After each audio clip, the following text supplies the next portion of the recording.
مسروق ابن اجدع فرماتے ہیں رحمہ اللہ کہ صحبت 70 نبی صحابیہ کہ میں نے 70 صحابہ کی صحبت اٹھائی سے مراد ہے کئی صحابہ. 70 کا لفظ عدد کے لیے نہیں ہوتا، کثرت کے لیے ہوتا ہے. تو میں نے ان سب کا علم 6 آدمیوں میں دیکھا. عمر بن خطاب، عبداللہ بن مسعود، علی بن ابی طالب مہاجرین میں سے، زید بن ثابت، معاذ بن جبل، ابی بن کعب انصار میں سے. پھر ان 6 کے ساتھ میں رہا تو میں نے 6 کا علم 2 میں دیکھا، عبداللہ بن مسعود، علی بن ابی طالب. میرا اس پہ اضافہ ہے کہ میں نے ان 2 کو پڑھا تو مجھے علی بن طالب سب پر فائق نظر آئے کہ ان سے بڑا عالم صحابہ میں کوئی نہیں تھا، انتہا پر تھا. اور یوں ہاتھ پکڑا اللہ کے نبی نے، اور ایسے اب کبھی بڑے جذبے جوان سے، نہ وہ عشق میں رہی گرمیاں، نہ وہ حسن میں رہی شوخیاں، نہ وہ غزدمی میں تڑپ رہی، نہ وہ خم ہے زلف ایاز میں. میرا تو اب یہ حال ہے، پڑھے بغیر نیند ہی نہیں آتی تھی.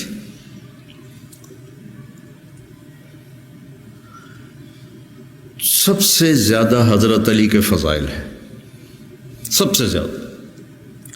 مرتبہ وہی ہے جو اہل السنت والجماعت کا ہے، لیکن آپ پڑھیں البدایہ والنہایہ، جب ترجمہ کا لفظ آتے ہیں تو سب سے زیادہ حضرت علی رضی اللہ عنہ کے فضائل ہیں.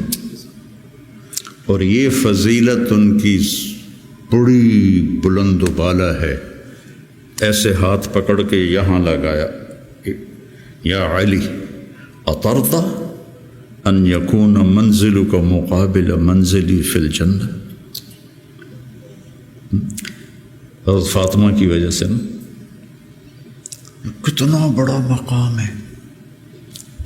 اور زرار ابن زمرہ کنانی فرماتے ہیں وَلَقَدْ رَأَيْتُهُ فِي بَعْضِ مَوَاقِفِهِ وَقَدْ أَرْخَى اللَّيْلُ سُدُولَهُ وَغَارَتْ نُجُومُهُ وَهُوَ قَائِمٌ فِي الْمِحْرَابِ يَتَمَلْمَلُ تَمَلْمُلَ السَّلِيمِ. سانپ کا ڈسا ہوا تململ السلیم، وہ ایسے تڑپ رہے تھے جیسے سانپ کا ڈسا تڑپتا ہے. وَيَبْكِي بُكَاءَ الْحَزِينِ، اور ایسے رو رہے تھے جیسے غموں کا مارا روتا ہے. یہ وہ ہے جس کو کہا گیا تیرا گھر میرے گھر کے سامنے ہوگا. وَيَقُولُ لِلدُّنْيَا إِلَيَّ تَغَرَّرْتِ، مجھے دھوکہ دینے آئی ہے. الیہ تشوقتی، میرے شوق میں آئی ہے. الیہ تشوفتی، مجھے جھانکیاں ڈالتی ہے. ہیہات غری غیری قد بتتک ثلاث عمرک قصیر ومجلسک حقیر وخطرک یسیر. یہ جملہ اگلا سنانا تھا. آہن آہ من قلت الذات وبعد السفر ووحشت الطریق. اللہ اکبر. کون شخص یہ کہہ رہا ہے؟ قلت الذات، نبی کے گھر کے سامنے گھر قلت الذات سے ہو سکتا؟ بعد السفر ووحشت الطریق. اللہ اکبر. اور علم ایسے تھا کہ یتفجر العلم من جوانبہ وتنطق الحکمت من نواحیہ. اس جملے کو یہ میں آپ کو آج سے کوئی 40 سال پہلے حیات الصحابہ پڑھی تھی، اور اس میں یہ علی کی رضی اللہ عنہ کی صفات کو میں نے یاد کیا تھا، تو آج آپ کی برکت سے وہ زبان پہ آ گئی ہیں. ان کے روئیں سے علم کے چشمے پھوٹتے تھے، اور حکمت نے ان کو گھیرے میں لیا ہوا تھا۔ میں نے یاد بھی کیا، میں نے ترجمے بھی کیے، لیکن اس کو حقیقی طور پر میں سمجھا، گلگت جا رہے تھے تو راستے میں بڑے خوبصورت مناظر آتے ہیں، چلاس پر تو پھر کالے پہاڑ شروع ہو جاتے، اس سے پہلے بڑے خوبصورت مناظر آتے، پہاڑوں سے ایسے چشمے گر رہے ہوتے۔ تو ایک پہاڑ سے گزرے نا تو اس میں سے چشمے بہت سارے گر رہے تھے ایسے۔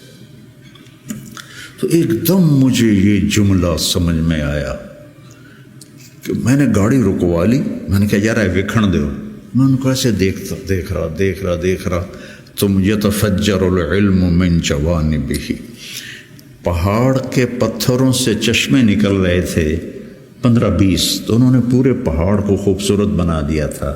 اب تصور کرو اگر اس پہاڑ کے ہر پتھر سے چشمہ پھوٹ رہا ہو تو کتنا خوبصورت ہوگا۔